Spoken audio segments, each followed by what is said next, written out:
Federico, ¿cómo estás? Muy buenas tardes. Ahora sí, tenía un problemita de red ahí, ya se conectó. ¿Cómo estás? Buenas tardes.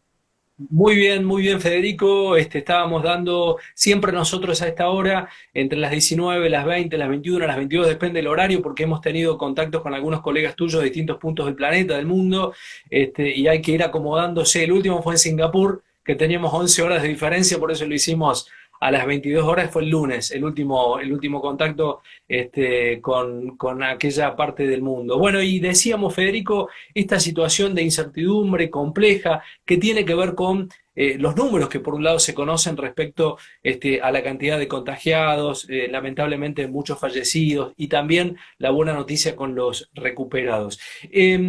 Me pongo en situación, Federico, para entrar en tema y empezar a hablar en primera persona, en tu caso, en este caso, ¿dónde estás? ¿En Córdoba, en Mendiolaza? Les ¿Estás por allá? cuento, les cuento un poco, estoy en Mendiolaza, donde, bueno, justamente saben que se ha declarado una emergencia en esta zona de Sierras Chicas, desde lo que es Calera, Saldán, Villa Allende y Mendiolaza, a raíz, bueno, de un caso que se dio a través de un médico en un geriátrico, que seguramente lo han escuchado. Entonces se ha dado una emergencia en esta zona donde hay un mayor control de lo que es la circulación de las personas. De hecho, ayer a la tarde andaban helicópteros del ejército, se ve controlando la circulación y demás. Pero bueno, tratando de buscarle la normalidad en una situación para la cual entendemos que no es que nosotros no estábamos preparados, el mundo no estaba preparado, los libros no estaban preparados. Hoy justamente conversaba con un psicólogo por esta cuestión, organizando algunas cuestiones de capacitación y demás, y me decía que realmente los psicólogos están recurriendo a manuales donde se hablaba de estas cuestiones en tiempos de guerra, en tiempos de desastres naturales. Entonces, un poco digo, en ese parangón, desde el derecho nosotros, y tenemos que recurrir un poco a eso, porque, digamos, hay una situación que no está, obviamente, nunca se legisló. Ahora estamos frente a una legislación espasmódica, digo yo, porque va reaccionando de acuerdo a lo que van diciendo los especialistas desde la medicina, ¿no?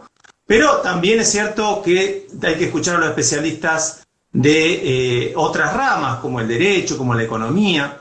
La salud es primero, nadie lo discute eso, nadie lo discute. Pero hay que prever las consecuencias para cuando desde la salud nos digan, ok, pueden moverse y desde esta manera, y ahí nosotros desde el derecho ver cuáles son las herramientas que se van a dar para poder hacerlo. Si lo vemos desde el punto de vista de la educación, yo, como bueno, vos comentabas, yo soy profesor de la Universidad Siglo XXI, en el cual nosotros realmente estamos preparados para la virtualidad. De hecho, es uno, te diría que uno de nuestras características por la tecnología, el acceso y demás. Y lo que ha cambiado es el medio, ¿no? Si por ahí materias como derecho empresario que doy, que la daba presencial, y hoy la doy virtual, pero les comparto, por ejemplo, un contrato de leasing, un contrato de fideicomiso para que lo analicen. Estamos en una clase, en una teleclase en vivo. Entonces, es acostumbrarnos a utilizar herramientas que ya teníamos. No obstante, también soy padre y veo cómo la educación de los niños ha tenido ese efecto de encontrarse con la virtualidad. El celu ya no es para jugar, sino es para ver la tarea o para, en el caso de inglés, por ejemplo, que lo tiene a través de la plataforma Zoom y demás. Todo este contexto sociológico que yo te cuento es porque es algo que venimos viendo todos. El derecho tiene la característica de regular justamente lo que la sociedad le está planteando y tiene que buscar. En este momento yo diría que es una situación anómala, o sea, nosotros no teníamos nada pensado para esto, y de golpe hay que ponerse a ver qué es lo que hay que legislar, cómo legislar. Por esto que yo te decía, se están dando un montón de cuestiones, ya sea todas las aristas están siendo alcanzadas por estos efectos que yo digo del coronavirus, que son efectos colaterales con consecuencias legales. Hablamos de en las relaciones laborales, donde se ha puesto mayor énfasis, obviamente, como todos saben, respecto de las restricciones en relación a los despidos injustificados y demás, donde hablamos respecto de las ART y cómo tienen que cubrir este nuevo entorno de trabajo que se ha dado, donde el teletrabajo no terminaba de tener una legislación concreta, pero para un tipo de, porque no es el teletrabajo clásico que podríamos imaginarnos, en el caso de tareas que alguien hacía de lugar. No, sino que se trasladó el trabajador y su puesto de trabajo hacia su hogar, ¿no? Se modificaron esas condiciones. Desde lo tributario estamos viendo que hay respecto para monotributistas, distintas cuestiones, hay o lo que era la posibilidad de esta asistencia que se ha dado familiar o la cuestión de créditos y demás, pero digamos, la sensación que hay es como que alcanzan, pero para el corto plazo. Y de allí de lo legal es, bueno, ¿qué se habilita? ¿Cómo se habilita? ¿Cómo estamos haciendo los abogados para trabajar? Porque la verdad es esa. Nosotros hoy no estamos pudiendo presentar, salvo que no sean cuestiones urgentes. En el caso de Córdoba, ¿no? Estamos hablando de órdenes de pago. Pero, por ejemplo, hay una cuestión que tiene que ver con el tema societario, ¿no? Y uno quiere hacer una asamblea a distancia. Si es una asamblea pacífica donde los socios están todos de acuerdo, mayormente no hay problema, pero podría ser que no y alguien plantea una nulidad, ¿bien? Y pensamos en una situación de emergencia, ¿no? Y yo digo, bueno, quiero concursar a una empresa y voy a tener que pedir una habilitación de feria para presentar un concurso. Y tengo que, a ver, para los que mayoritariamente seguramente siguen esto, entienden derecho, pero la habilitación de feria la feria es para cuestiones excepcionales, ¿no? Entonces hay que demostrar la excepción del riesgo de no habilitar un concurso que tiene un montón de requisitos y que automáticamente empiezan a correr plazos. Por eso, a ver, ¿qué es lo que te dirían? No, en el caso de los concursos en Córdoba lo que han dicho es que los plazos se han prorrogado, bien, si estamos hablando de vencimientos que había para verificar un crédito, ¿qué significa? Alguien que tenía que verificar en un concurso, en una quiebra, un crédito a favor, bien, respecto contra esa persona, si se venció justo durante la cuarentena ese plazo se va a prorrogar para que no pierda su derecho, ¿no? Lo mismo presentaciones que hubiera que hacer y demás. Pero bueno, ahí surge también la cuestión operativa y demás, que bueno, depende también, los profesionales de las distintas ramas están buscando la forma de trabajar. Sí, nada más y nada menos. Se va sumando mucha gente al vivo. Estamos con Federico Miguel, abogado de empresas, director de la carrera de escribanía de la Universidad del Siglo XXI, también es docente. Me voy a meter un ratito en las consultas para no perderlas de vista. Sí, sí, claro, claro. Dice Juliet, el teletrabajo en Argentina no está regulado, sino que es tal cual como lo establece el DOC, se traslada el puesto de trabajo al hogar. Esto, de ser así, ahí continúa, creo, esto de ser así. ¿Qué pasa con el trabajador que no puede cumplir sus actividades en su casa? Bueno, ahí es una cuestión que justamente va a ser la jurisprudencia la que determine, pero en principio entendemos que como se han modificado las condiciones de trabajo y la parte que está en mejor posición es el empleador, donde ahí obviamente la ley de contrato de trabajo no distingue una pyme que tiene una metalúrgica de 15 empleados donde quizás los dueños estén a la par en el torno junto con los trabajadores de una gran automotriz que pueda mandar trabajo administrativo a la casa. Pero en sí, la ley es clara en ese sentido, digamos, quien debería brindar las condiciones de trabajo, estamos hablando, por ejemplo, de una notebook, de conexión a internet, en principio sería el empleador, ¿no? Eso habrá que ver en qué decanta después, porque si al momento, por ejemplo, de realizar el contrato de trabajo, se acordó que el trabajador haría un trabajo desde su casa o que tendría que tener tales requisitos. Bueno, esto nos plantea un nuevo escenario para las próximas relaciones de trabajo también, ¿no? Es decir, bueno, cuando alguien contrate una relación de trabajo, decir, bueno, uno de los requisitos es que vos tengas conexión a internet en tu casa y que tengas una notebook. ¿Bien? Entonces estamos pensando, o sea, además de lo que tengas que tener de formación y de tus competencias, tendrás que tener también tu estructura, que no es menor porque es una cuestión que genera una nueva forma de trabajo. Pero en la actualidad, como digo, dependerá de lo que después finalmente, si es que se rompe un vínculo laboral a raíz de esto, ¿no? En principio no. En principio debería ser el empleador el que le brinde. Estaba viendo la información respecto al tema del teletrabajo, son solo 3 millones en Argentina los datos de las personas que están con teletrabajo, un número bastante bajo para lo que se aspira, pero creo que va a haber un cambio cultural a partir de esta situación. Totalmente, el cambio cultural está en esto que estábamos diciendo. ¿Por qué? porque las relaciones de trabajo las vamos a pensar distintas.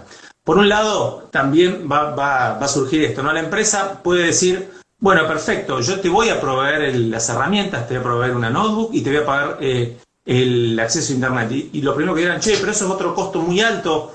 No, depende, porque esto ya se hace en otros países del primer mundo, como Europa, o sea, de Francia, España y demás, donde la empresa hace un costo-beneficio. La empresa no paga luz, la empresa no paga Internet, la empresa no tiene que darle de comer a ese trabajador, ¿bien? No tiene, digamos, un montón de cuestiones de logística. Por eso digo que hay que ver en cómo se va a adaptar, pero se van a dar muchas nuevas formas de trabajo que las va a regular, porque nuestro derecho, obviamente, tenemos un derecho en ese sentido muy restringido y que busca regular constantemente este tipo de relaciones. El caso más cercano que tenemos es el caso de las aplicaciones estas, por ejemplo, de Rappi, de Globo, que era en el resto del mundo se planteó una nueva forma de trabajo. Y acá nosotros lo planteamos, pero ya se estaba planteando en España, en Estados Unidos, si esto era una nueva, no de forma de trabajo autónomo, sino una nueva relación de trabajo, ¿no?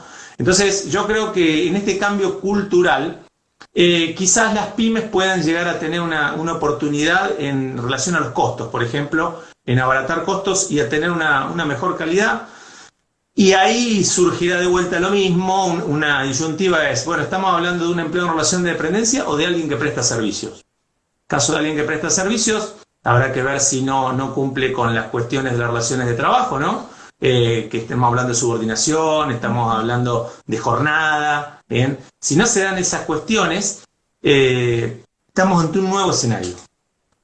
Estaba pensando en ese tema respecto a estas nuevas formas de trabajo, digo, con las apps, ¿no? Que Pedido Ya, Globo, decía que lo mencionabas. En Europa se instaló desde otro lugar, digo, era el pasatiempo para los estudiantes. En estos lugares de Latinoamérica se usó como una actividad laboral primordial y ahí es donde se desfasó y se latinoamericanizó el concepto de este sistema, ¿no? Totalmente, es el sistema de Uber. Uber surge como un sistema en el cual yo voy desde las ciudades satélites, de las grandes ciudades, a mi lugar de trabajo. Voy en el auto, entonces la idea es, a los que busco, vamos, pagámoslo juntos, un pool, el famoso pool. Esa era la idea de Uber. Después, no solo en Latinoamérica, sino en Estados Unidos también, se empieza a dar como una forma de trabajo.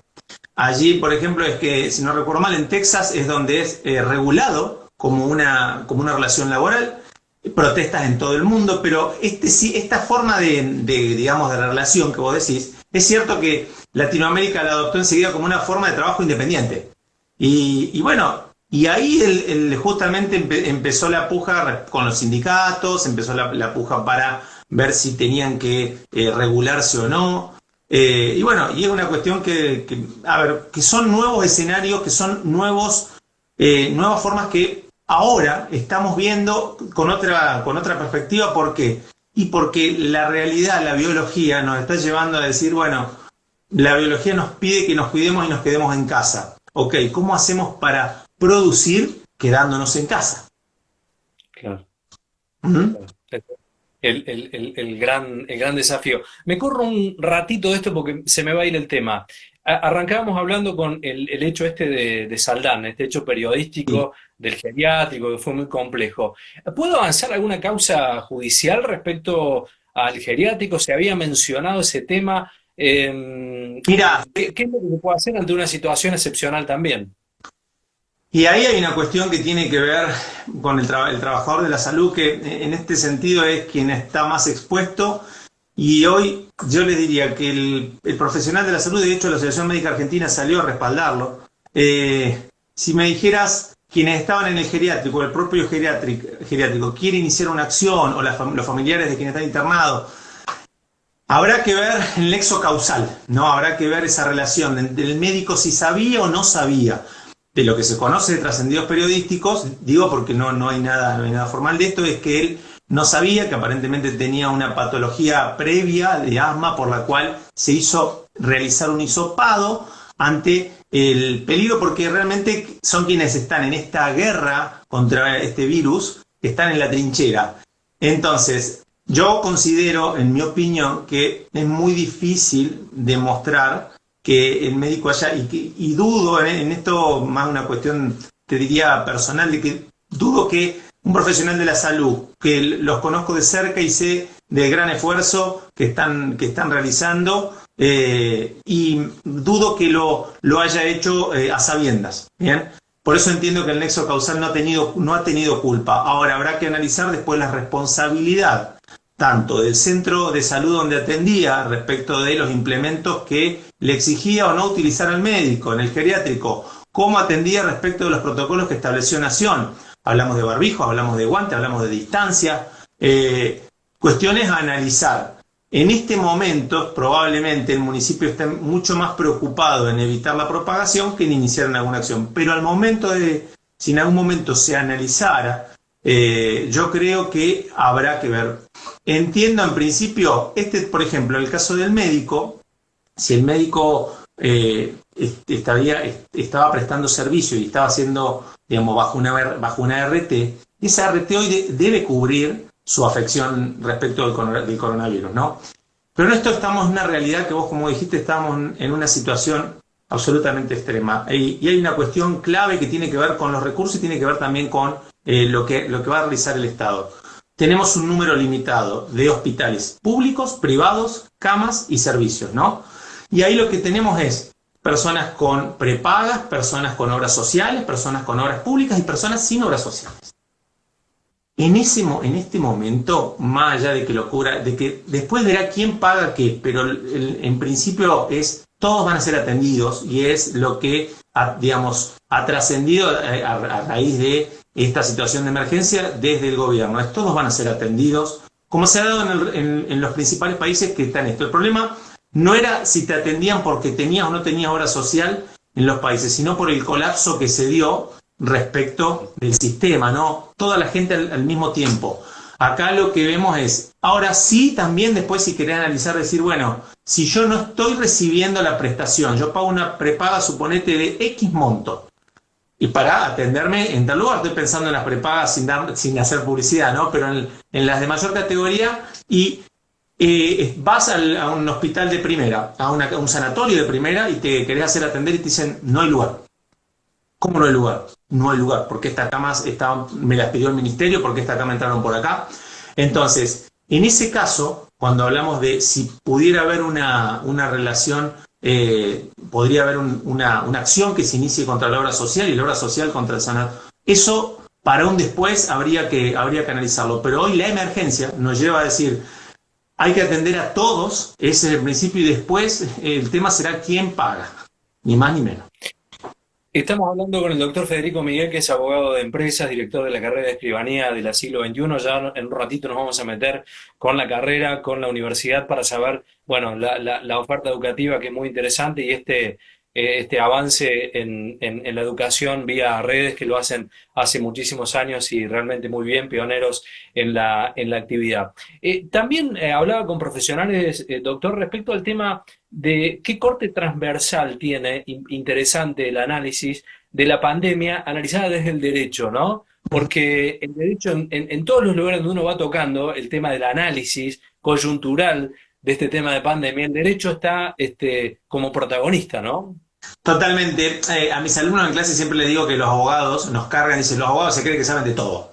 Ese siempre digo, no es que sabemos de todo, es que tocamos todo porque siempre nos cae alguien que tiene algún conflicto de un determinado rubro, alguien que tiene un conflicto que se dedica a tal actividad, que es empleado, que es empleador de distintos rubros. Entonces, el derecho está en todo, y en este caso, justamente, fíjense que no es que digamos, hay que dictar una norma para que la gente se quede en la casa, no es una cuestión, digamos, de salud pública solamente, no, estamos hablando de que la emergencia tiene una estructura jurídica. Esa estructura jurídica, el derecho se la da, ¿por qué? Porque todo se ve afectado. Se ven afectadas las relaciones personales, se ven afectadas las relaciones contractuales.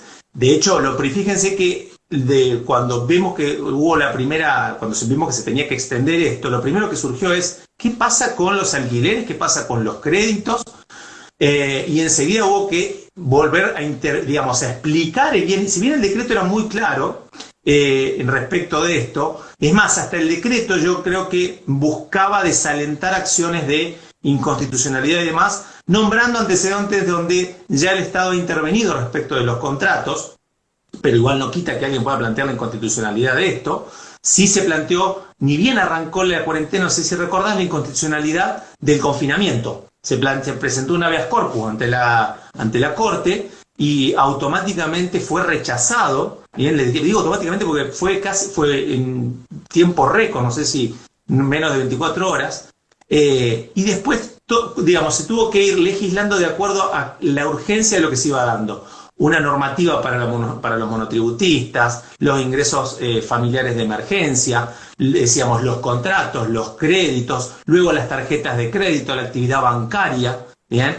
Ahí llegamos a la cuestión de los jubilados, que no se pudo organizar, y eso también es algo que se verá después cómo y por qué no se organizó, pero fíjate la consecuencia jurídica que puede tener eso también de todas estas personas jubiladas queriendo cobrar en el banco que no se organizó, el Estado que le reclamó fuerte y los bancos tuvieron que atender el fin de semana.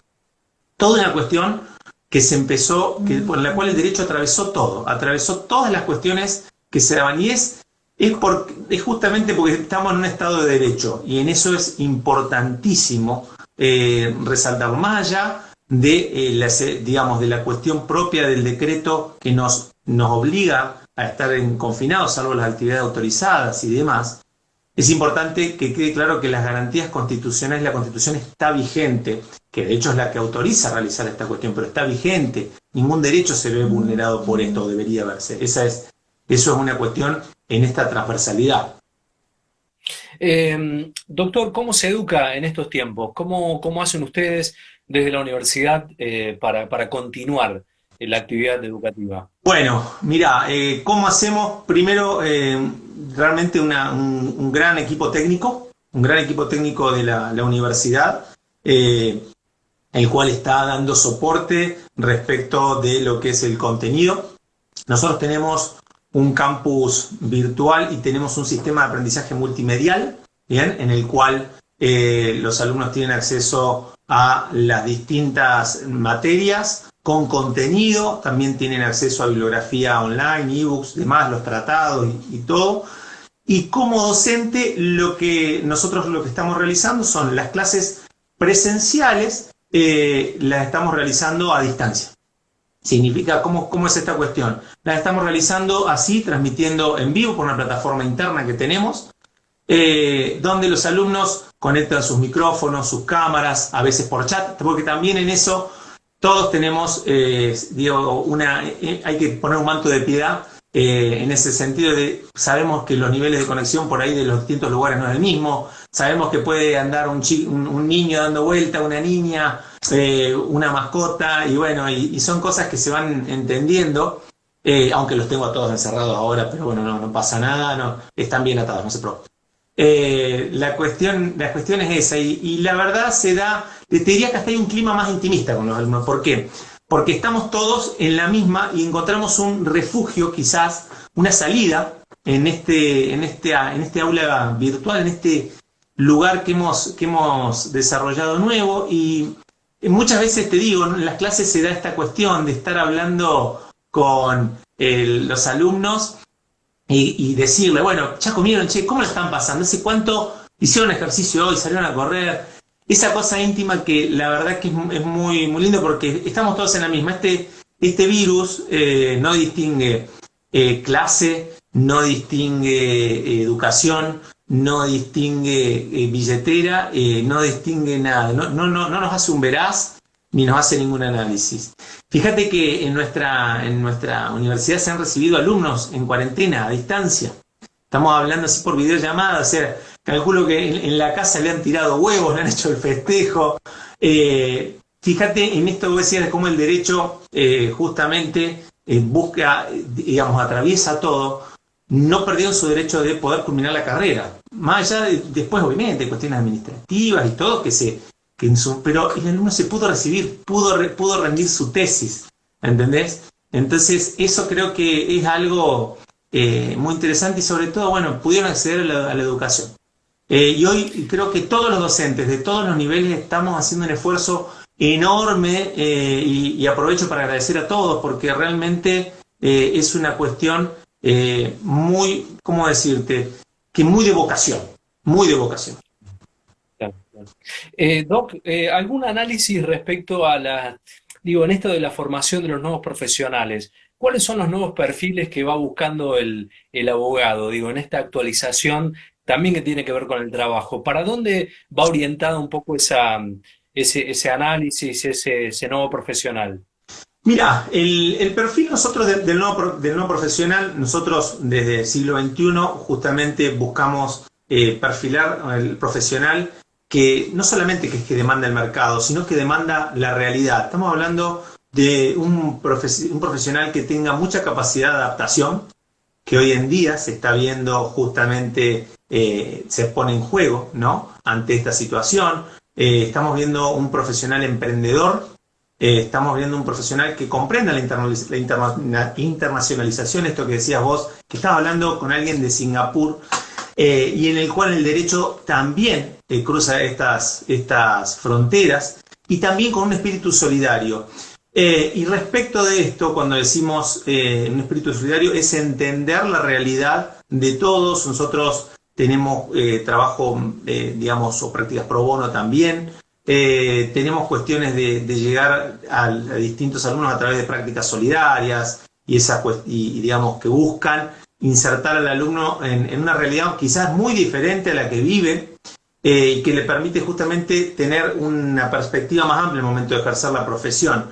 Y respecto de la innovación, el uso de las tecnologías, nosotros hablamos de, por ejemplo, de inteligencia artificial, donde muchos sabrán, digamos, bueno, hoy la inteligencia artificial, la tokenización, por ejemplo, de inmuebles, estamos hablando no solamente firma digital, estamos pensando más allá. Por ejemplo, en esto último que te acabo de decir, la tokenización de inmuebles, hoy uno de los problemas del sector, por ejemplo, inmobiliario es ¿cómo hago para vender? Y los escribanos dicen, bueno, ¿y yo cómo hago para certificar? ¿Cómo hago para realizar una escritura? Bueno, la tecnología de la tokenización de inmuebles justamente permitiría estas cuestiones, ¿no? Que tienen que ver con eso, porque la parte, digamos, monetaria ya está, es una cuestión que se puede resolver fácilmente y está. Entonces, nuestro profesional buscamos un profesional que se forme de esta manera, ¿no? Con estos pilares y con estas competencias que justamente le van a dar un perfil distinto, innovador, pero como te decía, con una visión que le permita ver más allá de su realidad y entendiendo la sociedad dentro de la cual se desempeña. Como director de la carrera de escribanía, ¿en cuánto aporta la carrera a un profesional, a un abogado? Mira, la carrera de escribanía es un postítulo, ¿bien? Estamos hablando que es una carrera que le brinda formación, por supuesto. Si quiere acceder posteriormente digamos, al título perdón, a un registro notarial, dependerá de la jurisdicción donde se vaya a desempeñar, cuáles son los requisitos. En general, las mayorías tienen un examen de acceso restringido, y en el sentido que hay que rendir un examen. Nosotros en nuestras materias, ¿qué es lo que le brinda conocimiento? De los cuales en la formación de abogados no existen específicamente, que tienen que ver, por ejemplo, con lo notarial, con lo registral, pero con los actos jurídicos vistos desde otro punto de vista. El escribano no representa partes, el escribano intermedia, en su función que tiene el escribano, muchas veces concilia, busca la mejor forma de ese acto jurídico. Realmente el escribano nos permite una visión diferente a la que en general tiene la formación del abogado, que es donde justamente busca cómo proteger los derechos de su cliente, cómo defenderlos. Y el escribano tiene una visión, como te decía, más como cuál es la mejor forma para ese derecho, cómo intermediar. Es una función diferente, pero en la formación del abogado complementa muchísimo, porque al momento de, por ejemplo, tener conflictos relacionados con cuestiones registrales, cuestiones de inmuebles, cuestiones patrimoniales, se comprende mucho más. En cuanto ustedes han notado el interés de los nuevos profesionales o de los nuevos estudiantes, ¿cómo ha sido la matrícula de este año? ¿Cómo van notando ese volumen de nuevos profesionales? ¿Sigue habiendo el interés? ¿Va modificando? ¿Ustedes se tienen que adaptar a esos tiempos? ¿Están en el camino indicado? Bueno, justamente esto que decís, estamos en el camino indicado, las crisis no son ajenas, por supuesto, y siempre se dan. La universidad ha mantenido la cantidad de inscriptos, de alumnos, siguen, y en esto es muy importante porque ante esta situación también se han continuado inscribiendo alumnos y todo porque ven una oportunidad de formarse, ¿no? Y aprovecho de paso para comentarte que la universidad ha lanzado cursos abiertos, gratuitos, de un mes, ¿bien? Muy interesantes. Si entran a la página www.21.edu.ar también los van a encontrar. Son muy interesantes para la formación en general. Los estudiantes nuestros están diseminados por todo el país, con lo cual el interés realmente te digo que sigue estando porque muchos buscan en la formación profesional también una oportunidad en este momento de tener, digamos, yo digo, hay que salir mejor armados de cómo entramos en esta pandemia, desde lo personal, desde lo profesional, y una de esas maneras es estudiar, leer, quienes están haciendo alguna tesis, quien está escribiendo, quien digo, aunque no tenga formación y quiera hacer alguno de estos cursos de un mes, anótense porque los ayuda a despejarse. ¿Quién dice que no se despierte alguna vocación ahí por ahí dormida en alguna cuestión? Sí, aparte de lo interesante también de aquellos que creen que ya está perdida la capacidad de poder ponerse a estudiar, aquellas personas grandes, digo, estoy hablando de padres hasta de abuelos también que tienen la chance de completar aquella carrera que, digo, les quedó en el tintero. Estos métodos son muy interesantes para hacerlo. Pienso en cómo integrar al profesional a la sociedad. Digo, desde la universidad la intención es generar el profesional, pero también personas íntegras, ¿no? Totalmente, por eso te decía, mira, uno de esos pilares que tiene que ver con una materia que nosotros tenemos que se llama práctica solidaria, donde el alumno realiza prácticas, pero más allá de su formación, no es simplemente que si un alumno nuestro de abogacía va a ver qué cuestión jurídica hay en una ONG. No, no, no, va a ir a formar parte de la ONG, a acompañar obviamente por su formación y justamente se da esta cuestión de que le consultan, le preguntan, muchos alumnos después siguen trabajando. Ese profesional lo que hace tiene una visión más allá de lo que es, digamos, su realidad cercana. Y esto realmente en la formación profesional te permite entender que la vida, digamos, y las personas son absolutamente diferentes y uno tiene que ir adaptándose a las mismas y estas realidades. De hecho, esta materia es una materia obligatoria, ¿no? O sea, es parte de la currícula, con lo cual, digamos, en realidad los alumnos les genera mucha curiosidad y se crean unos vínculos. Es más, yo soy egresado de la universidad también, en su momento la cursé, y genera un vínculo, una cuestión que trasciende después, aún ya después de egresado y demás. Estamos en diálogo con el doctor Federico Miguel, abogado de empresas, director de la carrera de escribanía de la Universidad Siglo XXI. Se va sumando mucha gente, así que muchas gracias a todos los que se están sumando. En esta mirada, en estas últimas consultas, doctor, y gracias por el tiempo, como siempre, agradecerte la predisposición. Pensaba en esta cuestión me quedaba enganchado con lo que atraviesan estas crisis respecto a la situación del derecho específicamente. ¿Crees que se van a generar muchas causas penales, digo, a partir de esta situación de pandemia? ¿Primará el sentido común en función a avanzar? Digo, ¿qué pasará con toda esa situación legal post-cuarentena? Mira, ahí pueden haber distintos escenarios. Uno de ellos es, yo creo que podría ser que, porque realmente la cantidad de causas que hay, de golpe el sistema tiene que procesar todas estas causas, las tiene que procesar en feria, después continuar. Podrían darse dos escenarios, que esto es un poco lo que dicen los especialistas. Uno es que haya, por ejemplo, una amnistía para quienes violaron la cuarentena de determinada manera, una sola vez, sin resistencia o una cuestión así, por ejemplo. o, digamos, y que quede para quien tuvo más de 2 detenciones, una cuestión que siga la causa y verá. En esto tiene que ver con una cuestión de política criminal, que es la que se define justamente desde los estados en sus distintos niveles, y verá justamente, nosotros sabemos que en cuestión de política criminal la prioridad hoy pasa por esto, pero no deja de pasar por la cuestión de los femicidios, por la cuestión de violencia de género, que eso justamente a raíz también de esta pandemia, del confinamiento, dispara las alarmas. ¿Por qué? Porque es increíble que aún en este confinamiento se sigan dando estas cuestiones y haya que seguir educando y digamos, instruyendo para que la gente pueda denunciar y se da en esto, ¿no? Entonces, en esa cuestión de política criminal deberá decidir los estados qué es lo que quieren perseguir, porque realmente es mucho para procesar de acuerdo a la cantidad de detenciones que se están mencionando por provincia, por localidad. Entonces, pueden pasar esos dos escenarios. Bien que sigan todas las causas y que hayan que pagar la multa que haya que pagar, o como te digo, que pueda haber una amnistía, que sería una cuestión que por ahí se da. Va a depender de una cuestión de política criminal. Doctor, ¿está de acuerdo con declarar la justicia como un derecho esencial en función han pedido la reapertura de actividad de la justicia en todo el país? ¿Está de acuerdo con ese concepto? Sí, estoy de acuerdo. Estoy de acuerdo en que es un derecho esencial, que no puede estar privado. Justamente la feria, tanto en cualquiera de los niveles provinciales o en el nivel federal, lo contempla, pero hay cuestiones que tienen que ver con otro tipo de emergencia y que no siempre se habilita la feria para eso.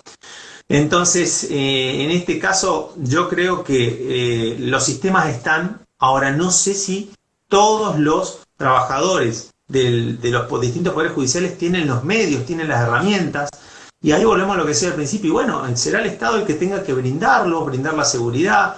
Hay que analizar también la seguridad informática de todo esto, bien, el acceso, porque una cosa es que acceda desde un sistema central, desde su juzgado, donde hay todo un protocolo de seguridad informática, a que acceda desde una red hogareña. Entonces, son cuestiones que el Estado tiene que analizar, y como digo, todos queremos que se rehabilite el servicio, pero yo digo en condiciones y seguridad para los trabajadores, para nuestros clientes también y para los abogados, ¿no? Porque la información que se maneja es muy sensible. Entonces, creo que el Estado tiene que prontamente mirar para este lado y ver cómo dar solución, porque los sistemas están, ahora no sabemos si están los medios, si están las herramientas, y bueno, es una cuestión a rever, pero considero que sí es un servicio esencial. ¿Hay algún mensaje esperanzador para las empresas? ¿Qué se le dice en estos tiempos? ¿Qué se le dice a las empresas? Se habla mucho de resiliencia, ¿no? Que tiene que ver con esta cuestión de transformarse y poder readaptarse. Si hay algo en lo cual los argentinos tenemos, yo digo, más que posgrados, máster, maestros, lo que quieran, es en superar crisis. De otros lugares del mundo nos llevan CEOs que han superado crisis justamente por eso. Las empresas, yo digo que tienen que resistir, tienen que cuidar mucho las fuentes de trabajo, pero tiene que haber un gran pacto. Tenemos que hacer un pacto social, y en esto, porque si no, esto se va a transformar como en las películas de acción, donde en un momento están todos apuntándose contra todos. Si yo no pago, si yo no le pago a él, él me quiere cobrar y yo no tengo cómo pagarle. Y si nos quedamos en esa rueda en la cual todos quieren cobrar a todos, yo creo que tiene que haber un pacto social que permita justamente una reestructuración, que se entienda este impasse que tuvimos por una cuestión de vida. No fue por una cuestión política, no, es una cuestión de vida. Los países que no hicieron este impasse lo están padeciendo, lo están sufriendo. Yo creo que en esto todos los sectores, las pymes, por supuesto el Estado, las empresas, pymes, comercios, los bancos, los sindicatos, todos tienen que hacer un gran acuerdo en el cual se establezcan que no podemos todos enseguida amenazar con el juicio, con la demanda, y te lo dice un abogado. O sea, no podemos estar con la demanda en la boca. No, tenemos que estar con el arreglo, con los medios. Justamente, de hecho, el decreto habla de la mediación, pero también podemos recurrir al arbitraje. Tenemos que buscar la forma, y aún más allá de esto, tiene que haber ese espíritu conciliador en la sociedad, porque si no nos ayudamos entre todos, el proveedor no entiende que su cliente en este momento no le puede pagar porque no ha podido vender, y a su vez quien le proveyó la materia prima a esa fábrica también lo tiene que entender, y el Estado tiene que ver cómo hace para no ahogarlos con los impuestos y demás. Si todos hacemos ese pacto social que siempre se buscó en nuestro país, siempre se buscó realizar un pacto económico, social, político, bueno, este es el momento, señores, este es el momento en que todos somos parte de ese pacto, y en esto quienes están en la trinchera tienen que estar concentrados en eso, quienes están en salud, quienes están en seguridad, y el resto tenemos que estar viendo cuáles son los puntos en común que tenemos para poder salir adelante como sociedad, porque de esta pandemia tenemos que salir cambiados y mejorados como sociedad, porque si no, no aprendimos nada, y todo este tiempo fue malo. Qué interesante, doctor, ese planteo, ¿no? El pacto social que tanto se habló, bueno, es el momento para hacerlo. Doc, ya para terminar, ¿cómo es el cuidado en casa, en la actividad diaria? Un poco para transmitirle a la gente también que nos está mirando. Bueno, te cuento, nosotros tenemos 3 niños, 2 varones y una niña.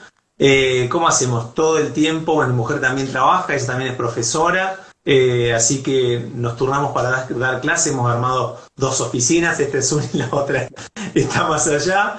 Y bueno, ellos con sus actividades nos vamos turnando cuando coincidimos, o van a jugar al patio, o van a... pero en respecto de la higiene, a ver, limpieza todo el tiempo, las manos, los chicos los miramos y ya, sí, ya sé, tengo que lavarme las manos, dice. Y van corriendo al baño a lavarse las manos, se saben las canciones de coronavirus, pero la han aprendido con esto, con la idea, y saben que no se puede salir, y no piden salir.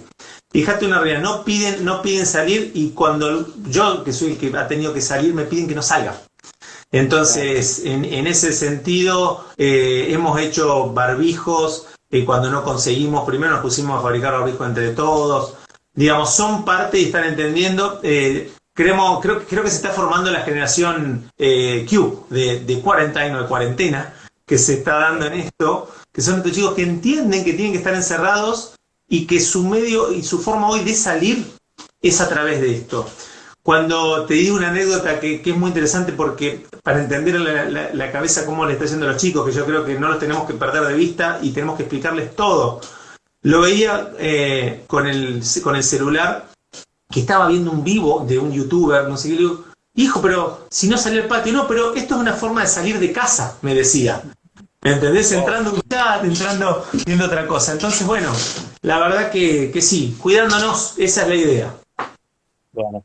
Doc, ¿cómo lo siguen en redes sociales? ¿Dónde lo pueden ubicar? Me pueden ubicar en Instagram, en FedMiguel, FedMiguel, si no en Twitter, @FedMiguel, y si no en Facebook también, y si no, también por mi página, la página profesional, que es www.federicomiguelyasociados.com, y a través de las redes de la universidad, por supuesto, ahí vamos subiendo contenidos, artículos y cuestiones relacionadas a la carrera que me toca dirigir, bueno, junto con la decana María Eugenia Cantarero, que hemos estado participando también, así que esas son las redes. Bueno, agradecerles a María Eugenia, a ti también, a la directora de la institución en la ciudad de Río Cuarto, también por generar este contacto. Es muy interesante hablar desde este lugar, ¿no? De bajar un poco la información, hablar desde el derecho, pero en cuestiones prácticas, cotidianas, y saber que también, que es un poco lo que queríamos llevar, se puede estudiar en estos tiempos, uno se puede formar y puede salir mucho más fortalecido. Totalmente, totalmente. Bueno, Doc, abrazo grande y bueno, esperemos que todo termine pronto. Totalmente. Cuidémonos, quedémonos en casa. Gracias por el espacio. Chau, Doc, muchas gracias.